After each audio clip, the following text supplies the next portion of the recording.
Hello and welcome to Positive Parenting. I'm Deanne Conrad, the Community Relations Supervisor for the Sioux Falls School District.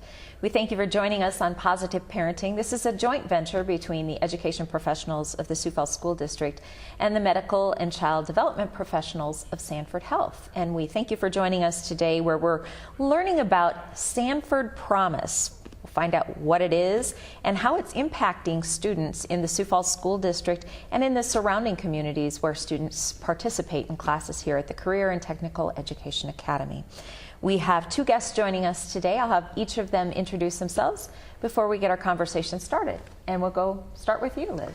I'm Liz McMillan. I'm the Promise Program Director out at Sanford Research as part of Sanford Health. Wonderful.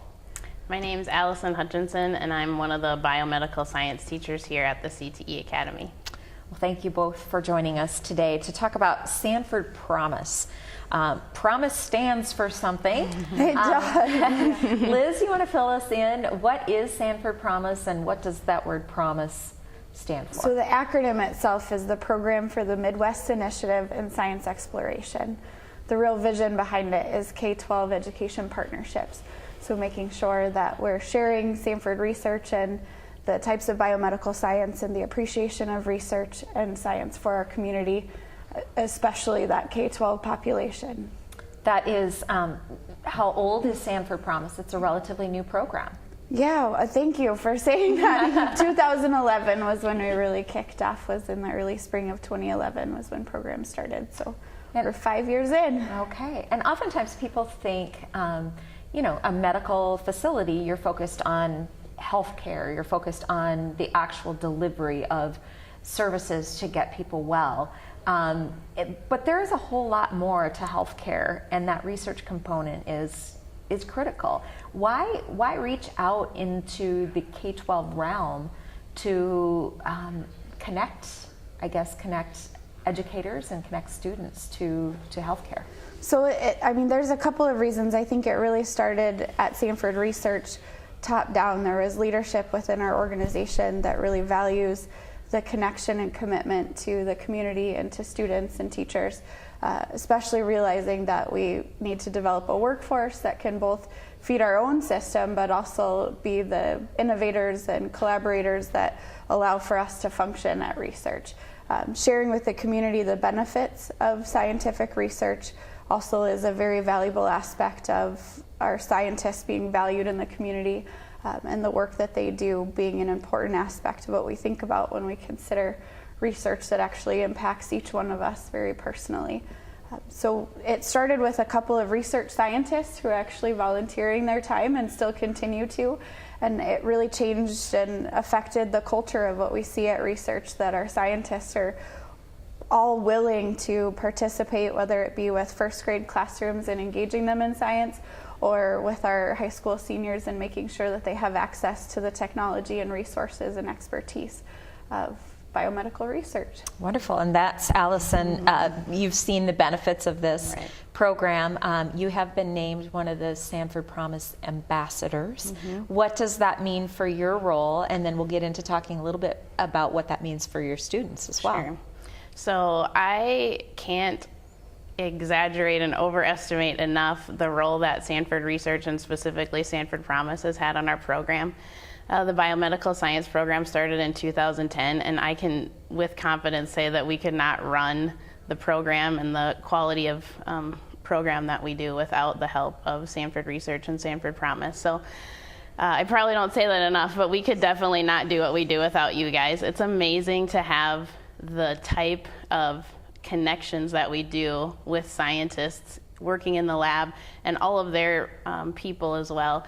My students don't probably have an understanding of just how lucky they are to have such an amazing facility with such amazing people willing to share their expertise and their time with my students. So whether it's for my own personal growth, I've had the opportunity to take classes with Liz in the Promise Lab, personal genetics, and just learning more about ways that I can engage students in the classroom.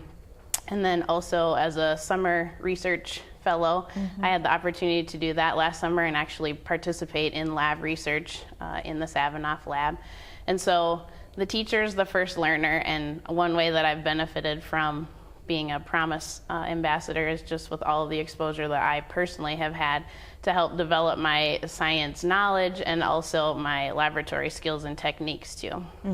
This is something, as you said, somewhat of a dream to be able to have these opportunities so close, and yet, you know, I think we think of K-12 as, oh, yep, it happens in the classroom, and then they go to college, and then they go into to career, but this has really brought career into the K-12 system. Definitely. So one of our mantras is doing the things that scientists do, and with the Project Lead the Way biomedical science curriculum we have, in addition to the access through Promise, we really do get kids doing the things that scientists do much earlier on in their career than I was even able to do it as well. So we have 10th through 12th graders come out to biomed at CTE, and we are designing experiments, we're setting up controls, we're writing lab reports. We have the chance to, in some of the classes, the students test their own DNA for a certain gene variant that's unrelated to any disease that we know of currently. And so all of that connects directly with what real scientists are doing in real labs. And the kids have an amazing experience thinking like scientists, doing laboratory techniques like scientists do, communicating as scientists would, whether it's via lab journals or poster presentations. All of those things are ways that kids can start to see themselves as scientists, and then with the time and energy and relationships that we have with those particular students, really guide them into the post-secondary realm so that they feel like they have a shot at pursuing the roles that they envision themselves having. And both at CTE and in classrooms throughout the region, it's really important that they get exposure to those types of careers so they know there's a variety of things. You know, we obviously need physicians within our system, but you know, doctor and nurse are not the only careers you can do in science. Or somebody said the other day, so biology degree, you're going to teach or you're going to go be a doctor. Like those are, you know, the things that there's hundreds and thousands of opportunities that exist out there. So opening their eyes to that early, giving them authentic experiences like Allison in her classroom is able to do, so that they realize what they like and don't like. And it's not going to match what I like and don't like. And that's important for them to realize that this is their own path and their own track, so that they can be successful down the road. Just exposing them to all those possibilities.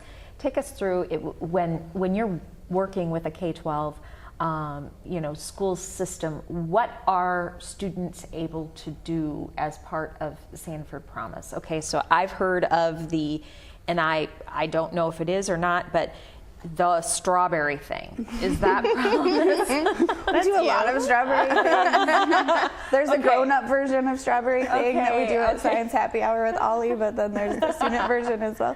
Sure. So I know one of my own children experienced that during a field trip. So talk a little bit about what that looks like, just so people can get a truer understanding of what's really happening as a benefit from Sanford. So I had the good fortune of being a classroom teacher ahead of this role, and I met a couple of these research scientists who are working out with what can we do with teachers and students, and so that transition was really helpful for me to have kind of an awareness. I definitely expanded my ability to work all the way down to kindergarten. I was afraid of elementary students, I think, working with them in the classroom because I didn't know what that looked like. But we kind of consider it a pathway and a pipeline through those elementary years when we really want to spark their interest. Try to keep it connected to our science, so within the biomedical field, but whether that's bringing them in for crime scene investigation like topics, or working with jelly crystals that are absorbing water as they go through, giving them these experiences to see what a scientist looks like, what a job in a facility looks like, and that not all scientists are like white coat, glasses, goggles scientists either, that some of them work out in our communities, and we have examples of those people on our research team as well that again are influencing what we do. And so we have scientists join the students at some of those.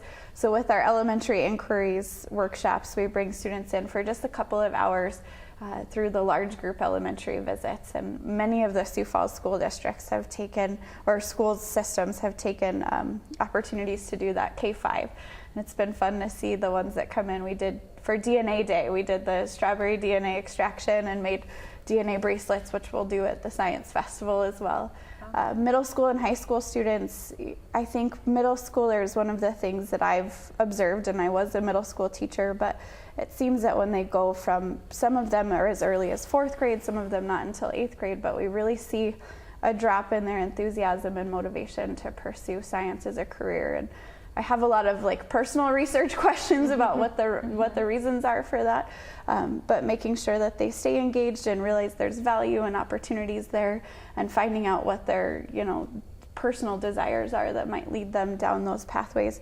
With high school students, a lot of them at this point are taking some of these courses, advanced science courses and things, and really want to be able to have that one-on-one connection with scientists, find out what their pathways were when our undergrads or when our graduate students and things at research and our scientists share, here's my pathway and here's my pathway. And some of them were like, the graphic of success is not a straight line, if you've seen that graphic.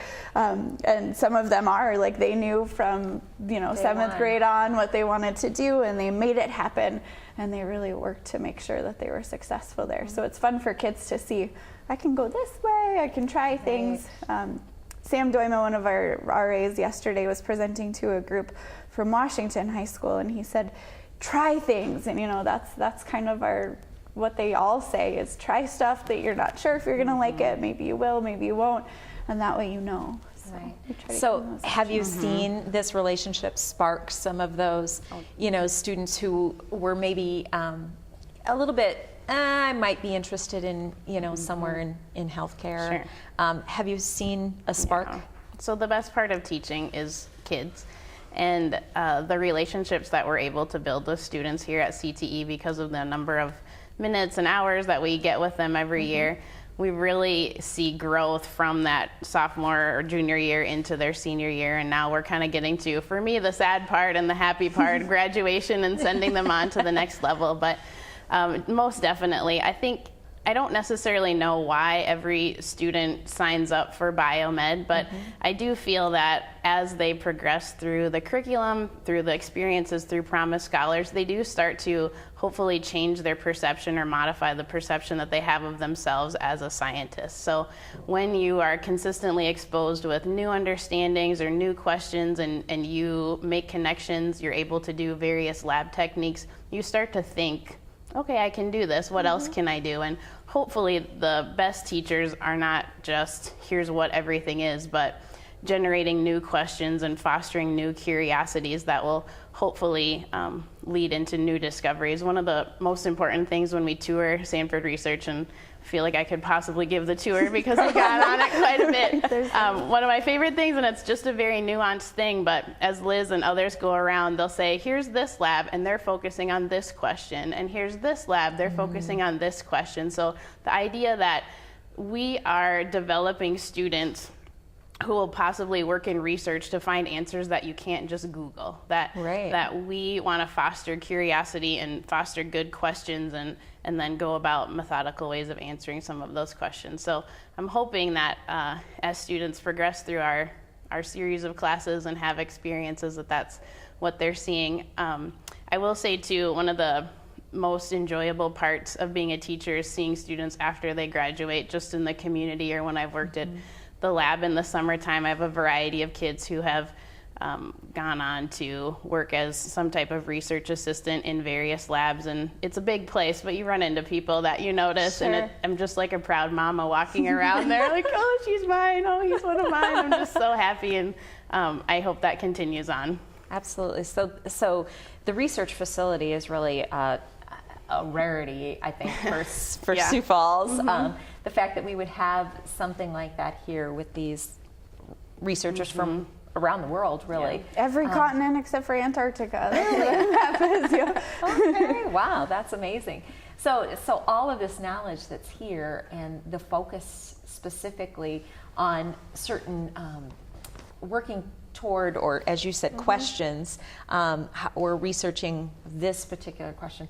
remind us the focus of some of the research that's happening. Yeah, so we kind of departmentalize it, but our Center for Health Outcomes and Prevention Research is our community science group, and they are really out there working with communities, figuring out if there are particular disparities amongst a certain community, many of those communities across the region of South Dakota, and they're studying things like fetal alcohol spectrum disorders, teen pregnancies, making sure that we can be as healthy as we can, obesity and type 2 diabetes, and looking at a lot of statistics and information that way. So there's a whole opportunity. Some of them are family consumer science trained, sociologists, all sorts of variety of scientists that work within that field. None of them are in there pipetting and working at the lab bench, but they're asking these same health-based questions.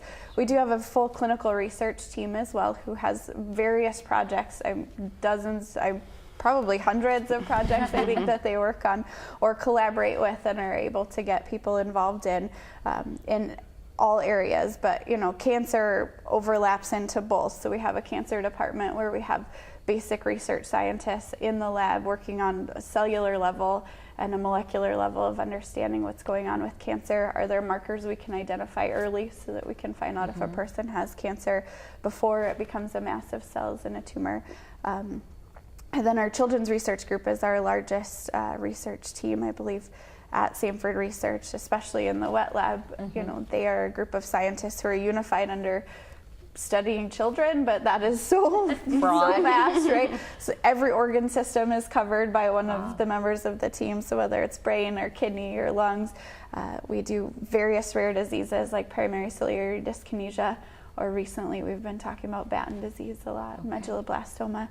Some of these things that affect kids in our communities, and it might be one child, but it's worth trying to investigate and figure out. And through helping that 1 or 5 kids who are alive on the planet with that condition, we can understand more about our own brains, how we grow and develop, how our genetics and heredity works. So it really does influence all of our health and patterns too.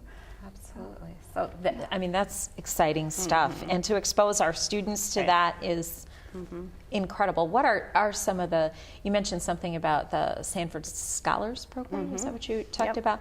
And some of those, are there internship opportunities or what's available for students other than these, what's happening in your classroom and maybe a one-time field trip? So feel free to jump in whenever, but here's what my students have been exposed to, maybe at the least level of commitment. Once a month, Sanford community lectures happen out at the research center, and they have a variety of scientists who will talk on a topic, and it really is community based. And so we encourage our students to go and attend that lecture. Sometimes it connects with exactly what we're doing in class, but kids can always get something out of the talk, even if it's just how do scientists communicate. So that's one way. There are workshops in the summers for students, maybe more intense, maybe a week long, or meet every week for a month or so, where they can focus on a specific topic, and that is much more hands-on. They'll be doing various cancer genetics this summer, which should be a lot of fun. Various lab techniques, and we've had students participate in that. And then, like you mentioned, the Sanford Promise Scholars Program is for current high school juniors. They apply, and depending on the number of spots that are available, we've had a few students each summer earn one of those positions, and so then you work out in a lab as a technician or a research assistant that's helping out there, and you have a mentor that works very closely with you, because speaking from experience, there's an extremely high learning curve that occurs, right? I remember this last summer going home to my husband and saying, honey, this is a great day. I knew what I was doing, and I did it, and I know what happens, and I can tell you about it if I want to. So I know that experience for students as well is very intense, but that could be life-altering for them if they decide that this is something they want to pursue, and then just the relationships and connections that they can make in their lab with their PI, their principal investigators, invaluable as well. So we've had a variety of students do the Promise Scholars Program. There's also scholarship and college credit that's associated with that as well, and it's a full-time job for them in the summer. So then what's been really great to see, we've had a few students that then their senior year were able to facilitate more of a capstone or internship experience for them during their classroom time as well. So instead of coming out here, even if their lab is willing to take them back, they head out to Sanford Research and work in the lab for an hour and then jump back into their other classes too. And that relationship, from what we've seen, oftentimes then continues through their undergraduate experience if they're going to school locally as well. Wonderful. We have scholars that have been employed now as Right. part-time Amazing. people as they work through their experience. Our first group of scholars graduates this year, so that's pretty exciting to see. One of them coming back as a Sanford nurse, and then some of the others are back involved in our system or looking at medical degrees and going to med school and onto post-grad opportunities that they will have. So it really is that, as you said, sort of exposing the students and then maybe building a pipeline of those who have that interest, who want to do more or what have you, that sending them through college and seeing them back then. And those are great employees. because we get to see them for, they spend 10 weeks in the summer. I think my favorite thing last year was realizing we got finished in the morning on our last day. And by I think it was 4:30 or so still, and all 4 of my scholars were still there because they weren't ready to leave and kind of break out beyond and go back to school for their senior year.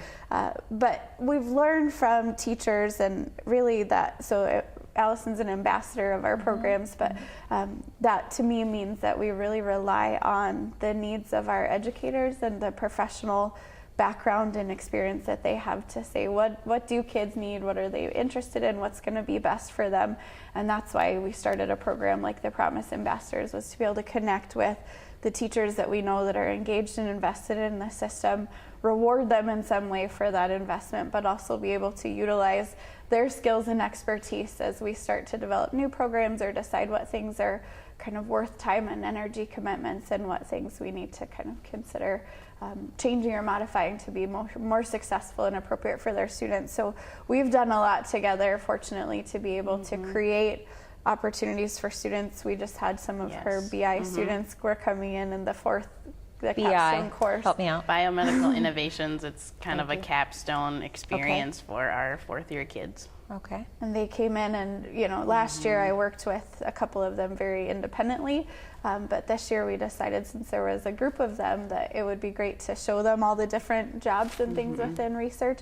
And so they would come at 8 o'clock in the morning and we would have a different scientist or person in our facility sharing about what their job looked like or showing them a technique that they use in the classroom or in the lab that maybe translates to the classroom, and some of the work that they've done over the last 4 years, or 4 years in CTE. Some of them finish in 2, but 4 years worth of course. Currently what those same students are doing now to kind of share their experiences with future biomed students is we're making posters with the scientist's name and their brief description of what they do, and then how their work connects with something that we're doing in the classroom, so we can have scientist rock star posters all around our room and connect real people do these things. I'm not just making not just all Bon this Jovi up. on a poster. Oh wait, that might date me a little.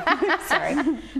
But yeah, like you said, that these people are real people to know. Right. Yes. And so these are real people doing really good work, and the fact that they've taken time out of their busy schedule to visit with you for an hour is an amazing opportunity. So like I said from the beginning here, we absolutely could not run the program that we do without the help of the Promise program through Sanford. What a great opportunity. So what do you want, if our parents or grandparents are watching who have any sort of influence on their on their preteen or teen, what would you like to share with them about this partnership?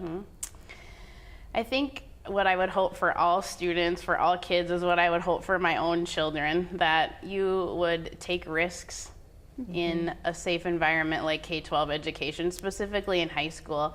Don't just follow the path that you think everyone else is doing. It works, you'll be fine, but there's so many great things that you can do, whether it's a program like Biomed or any of the programs at CTE. I have elementary and middle school children, and I'm already working out their high school schedule so they can have room to take as many CTE classes as they can, because I'm 100% invested in the work that goes on here.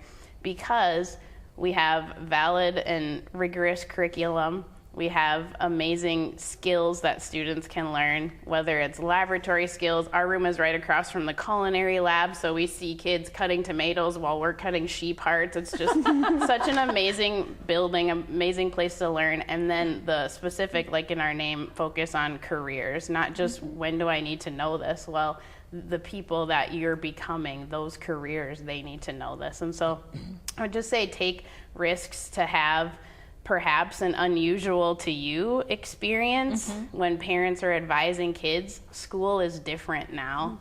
And so don't be afraid to seek out advice from people that you trust to provide your own children with the best possible experiences.